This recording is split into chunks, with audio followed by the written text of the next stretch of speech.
തിരമാലകൾ തല്ലിത്തെറിക്കുന്നു.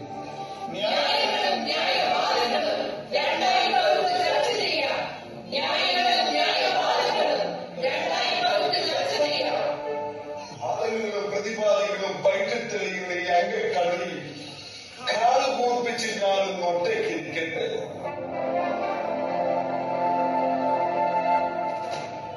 പാവപ്പെട്ടവന്റെ പിച്ചപാത്രത്തിൽ കൈയിട്ട് വാരിയവൻ എങ്ങനെ കർത്താവിനെ കാണും?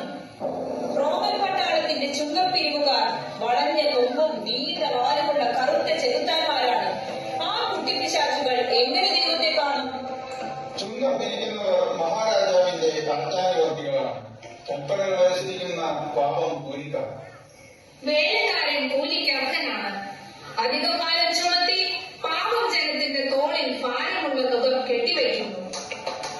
ചുങ്കം പിടിച്ച് കിട്ടുന്ന നക്കാപ്പിച്ചുകൊണ്ട് കാലം കഴിക്കുന്നത് എങ്ങനെ?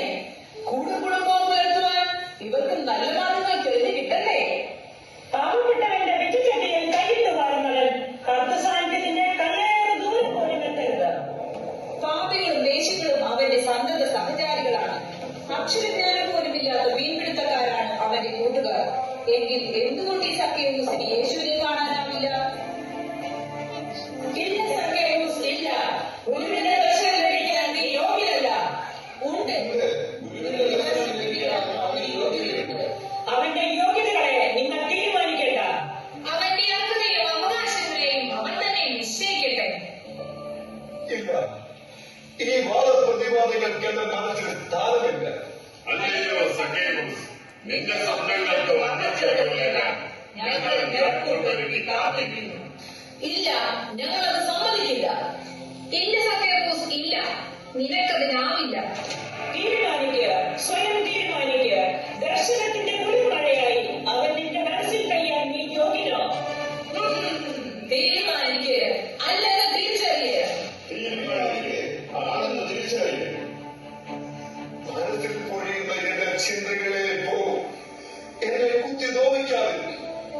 പാതയോരത്തിരുന്ന പ്രാവം അവർ കാണിച്ച കാരണത്തിന്റെ തീരി വെട്ടം ഈ നിലകളിൽ സിന്ദൂര മലകളായി വീഴുന്നെങ്കിൽ ഇല്ല, എനിക്കൊരു തീരുമാനത്തിലെത്താനാവുന്നില്ല.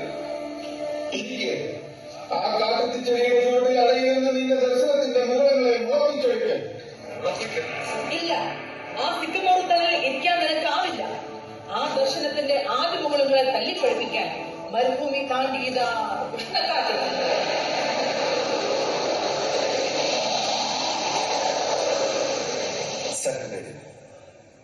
പൊക്കമില്ലാത്തവൻ അധികാരിയായി മാറിയ സ്നേഹത്തിന്റെ കഥ. ആശ്വാസദായകനായ യേശു തമ്പുരാൻ കൂടടയാതെ പോയ കുഞ്ഞാടിനെ തേടിപ്പോയ കഥ. കാട്ടെത്തിയപ്പോഴും പൂക്കാൻ കാലത്തിന്റെ മികവിൽ സ്വയം സംഭവിക്കുന്ന അഗസ്മിതങ്ങളാണ് ചെയ്യുന്നത്. അത്തരം ഒരു അനുഭൂതിയിലേക്ക് വിരൽ ചൂണ്ടുന്നതാണ് സഖേയൂസിന്റെ അനുഭവം. ശാപമോഷം കത്തിക്കിടക്കുന്ന ചിലപ്പോൾ സ്നേഹം കൊണ്ട് ഉയരലിൽ നിൽക്കുന്നവരുടെ കഥയാണിത്. മാർ തോമസ് ശ്രീഹ മിഷൻ ലിറ്റിൽ ഫ്ലവർ യൂണിറ്റ് കാൻഡബറി നിങ്ങൾക്കായി അഭിമാന പുരസ്കാരം കാഴ്ചവെക്കുന്നു. കാട്ടെത്തി പൂക്കുന്ന സായന്തനം. അനുഗ്രഹിച്ചാലും ആശീർവദിച്ചാലും.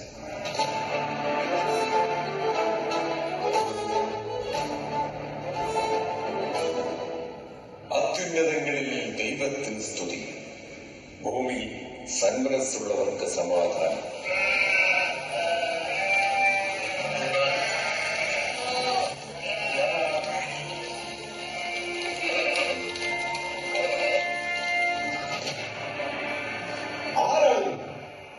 എന്താണ് ഇതിന്റെ പേര്? ഒരാളുടെ എന്റെ പേരിൽ എന്ത് കാര്യം? എനിക്ക് സിദ്ധിയിലും പുണ്യത്തിലുമാണ് കാര്യം. ഏത് പുണ്യം? ആ പുണ്യത്തിന്റെ പേര് പറഞ്ഞ് നീ എന്നെ പരിഹസിക്കണോ? അല്ല, ദാരിദ്ര്യത്തിന്റെ ഉള്ളിലേക്ക് ദൈവം ഇറങ്ങി വന്ന ആ അത്ഭുത രാത്രി. എന്ത് ഈ പഴപുരാണങ്ങൾ പിന്നീട് എന്നോട് ആവർത്തിക്കുന്നു? സഖേയൂസ്, ഞാൻ എന്നും വിശ്വസിക്കുന്നു, ഇടയരായ ഞങ്ങളുടെ എളിമയും വിനയവുമാണ് കർത്താവിന്റെ ദർശനം ലഭിക്കുവാൻ ഞങ്ങളെ പ്രാപ്തരാക്കി. അതിന് നീയും കൊതിക്കുന്നു. ഒരു കീറുവട്ടം നിന്നിലേക്ക് വന്നു വീഴാൻ നിസ്സാരതയിലേക്ക് മടങ്ങുക. അവന്റെ ദർശന കിരണങ്ങൾ നിന്നെയും തേടിയെത്തും. അതിനെനിക്കാവുമോ? ഈ പഴയ തൊഴിൽക്കുളത്തിൽ ഇനിയുള്ള പുതിയ വീടുകളുടെ നിറവിയുടെ സാധ്യത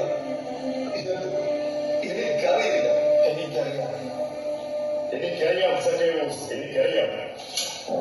കിഴക്കവന്റെ നക്ഷത്രത്തിന്റെ ശോഭ കണ്ട് അവനെ ആരാധിക്കാൻ മണൽക്കാടുകൾ താണ്ടി വന്നവനാണ് ഞാൻ.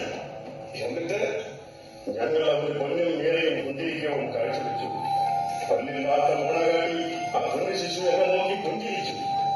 ആ മന്ദസ്വരത്തിൽ മഞ്ഞണിഞ്ഞൊരു മാലാഹയുടെ ചാരിയാണ്. എങ്കിൽ അത്തരമൊരു ദർശനം ഞാൻ കൊതിക്കുന്നത് തെറ്റാണ്. ഒരിക്കലുമല്ല. പക്ഷേ അവന് സമർപ്പിക്കാൻ നിന്റെ കയ്യിൽ നിന്നുണ്ട്. എന്റെ കയ്യിൽ പറയൂ സഖേവൂസ്, പറയൂ, നിന്റെ കയ്യിൽ എന്തുണ്ട്? ഒരു പക്ഷേ കുറെ നാണയത്തുട്ടുകൾ. ആ നാണയ കിരീടങ്ങളിൽ ഞാൻ കേൾക്കുന്നത് പാവപ്പെട്ടവരുടെ നിലവിളികളും രോഗങ്ങളുമാണ്. ഓർക്കുക, കർത്തൃദർശനം സാധ്യമാകുന്നത് നിന്റെ ആത്മസമർപ്പണമാണ്. എങ്കിൽ ഞാൻ എന്റെ സമ്പത്തിന്റെ ശേഷിപ്പുകൾ അവനെ കാൽക്കലർപ്പിക്കാം. അത് പോരെ? പോരാ സഖേവൂസ്, അത് പോരാ. ഒരു നോക്കെന്റെ രക്ഷകനെ കാണാൻ കൊതിക്കുന്നു. അല്ലയോ മനുഷ്യ, ഞങ്ങൾ ഒരു പഴയ കഥ പറയാം. കാത്തിരിപ്പിന്റെ മണമുള്ളൊരു പഴയ കഥ. ശ്രീമതിയുടെ ദുർഗന്ധം വമിക്കുന്ന പഴംപുരാണങ്ങളുമായി എന്റെ മനസ്സിലേക്ക് കടന്നു വരാൻ ആരാണ് നിങ്ങൾ? കുന്തിരിക്കം പുകയുന്ന ജെറുസലേം ദേവാലയത്തിന്റെ നടപടികളിൽ കാത്തിരിപ്പിന്റെ മാറാപ്പിറക്കാതെ ഞാൻ ഈ അന്നയിൽ കാത്തിരിക്കുന്നു. എന്തെങ്കിലും ഒരിക്കൽ ഈ കണ്ണടയും മുൻപ് രക്ഷകൻ മുന്നിൽ പ്രത്യക്ഷപ്പെടുമെന്ന പ്രതീക്ഷയോടെ. പറയും, വേഗം പറയും. ആ കാത്തിരിപ്പിന് അർത്ഥമുണ്ടാകും. മഴ കാത്തിരിക്കുന്ന വേഴാമ്പരന്റെ കടകളാരവങ്ങൾ കഥയുണ്ടാകും. ഞാൻ ഇന്നും ഓർക്കുന്നു, അന്ന് അവരെത്തിയത് ബലിയർപ്പിക്കാനാണ്. അവരുടെ കയ്യിൽ ചോര തുടിക്കുന്ന ഒരു പൊൻകുഞ്ഞിൽ. അയാളുടെ കൈകളിൽ 2 ചങ്ങാലി പക്ഷികൾ ഉണ്ടായിരുന്നു. എന്റെ ഹൃദയം തുടിച്ചു. എന്റെ ഹൃദയം പെരുമ്പറ പൊട്ടി. കാത്തിരുന്ന ചന്ദ്രബിംബം ഈ കൈക്കുമ്പിൾ ഉദിച്ചപ്പോൾ അവനെ പ്രതിഷ്ഠിക്കാൻ ഞങ്ങളുടെ പക്കൽ ഒന്നുമില്ലായിരുന്നു. ഞങ്ങൾ ഞങ്ങളെ തന്നെ സമർപ്പിച്ചു. ജനത്തിനു വേണ്ടി യഹോവയൊരുക്കിയ രക്ഷകണ്ട് ഞാൻ അറിയാതെ ഉദ്ഘോഷിച്ചു, കർത്താവേ, നിന്റെ ദാസരെ സമാധാനത്തിൽ വിട്ടയക്കണമേ. സഖേവൂസ്, സമർപ്പിക്കേ. നിനക്കുള്ളത് മാത്രമല്ല, നിന്നെ തന്നെ സമർപ്പിക്കേ. ഗുരുമുഖം ദർശിക്കാൻ നിന്റെ കണ്ണുകൾക്ക് അപ്പോൾ കാഴ്ചയുണ്ടാകും. ഒരു തെറ്റിപ്പോയെന്ന തിരിച്ചറിവെന്നെ പശ്ചാത്താപം വിമസനാക്കും. കാലങ്ങൾക്കപ്പുറത്ത് നിന്ന് പോലും നിന്നെ ദർശിക്കാൻ ഞാൻ യോഗ്യനല്ല. പശ്ചാത്തലപിതാവിന്റെ ഹൃദയത്തിലേക്ക് വഴിവെട്ടി ഇറങ്ങുന്നവനാണ് ദൈവം. പക്ഷേ ഇനിയൊന്നും ബാക്കി നിൽക്കുന്നു. എന്താണ്? വിനീത തലങ്ങളിലേക്ക് ഞാൻ വീരൊഴുക്കായി വരുന്നു എന്ന് പ്രതിജ്ഞ ചെയ്തില്ലേ? അതുകൊണ്ടായില്ല. പിടിച്ചെടുത്തതും തൊഴിൽ കൂട്ടിയതും തിരികെ കൊടുക്കാമെന്നും പറഞ്ഞില്ലേ? അതുകൊണ്ടുമായില്ല. അനുതാപത്തിന്റെയും കണ്ണുനീരിന്റെയും കുമ്പസാരക്കൂട്ട് അവന്റെ ആശീർവാദം എടുക്കാൻ എന്റെ പിഴ, എന്റെ വലിയ പിഴയെന്നും ചരിച്ച് ഞാൻ പിഴ മൂടി നിന്നുകൊള്ളാം. നല്ലത് തന്നെ. എന്നാലും ഒന്ന് ബാക്കി. നിന്റെ പരിശ്രമങ്ങൾ ഇനിയും പരീക്ഷണങ്ങളും. അല്ല സഖേവൂസല്ല, നീ നിന്നെ തന്നെ അംഗീകരിക്കണം. ലോകത്തിന് മുമ്പിൽ കർത്തൃദർശനം സാധ്യമാകാത്ത വിധം ഒക്കെ കുറഞ്ഞവനാണ് നീ എന്ന് സ്വയം അംഗീകരിക്കണം. സഖേവൂസ്, നോക്ക്, ആ വഴിയോരത്തെ പൂക്കാതെ നിൽക്കുന്ന കാടൽ.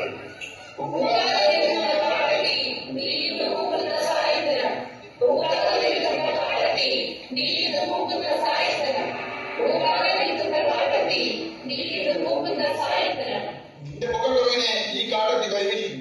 വരിക, വരിക, പൂക്കാല കാട്ടത്തിയുടെ മുമ്പിൽ പൂക്കുന്ന പുഷ്പം നീയാണ്. എനിക്ക് കർത്താവിനെ കാണണം. ഇനിയും പോവുക, എനിക്കെന്റെ ഗുരുവിനെ കാണണം. ഇനിയും കേൾക്കുക. എനിക്കെന്റെ രക്ഷകനെ കാണണം. എളിയവനാകുക, ഉപേക്ഷിക്കുക. നിന്നെ തന്നെ സമർപ്പിക്കുക. അതാ കർത്താവേ, ഇതാ എന്റെ സ്വത്തിൽ പകുതി ഞാൻ നിങ്ങൾക്ക് കൊടുക്കുന്നു.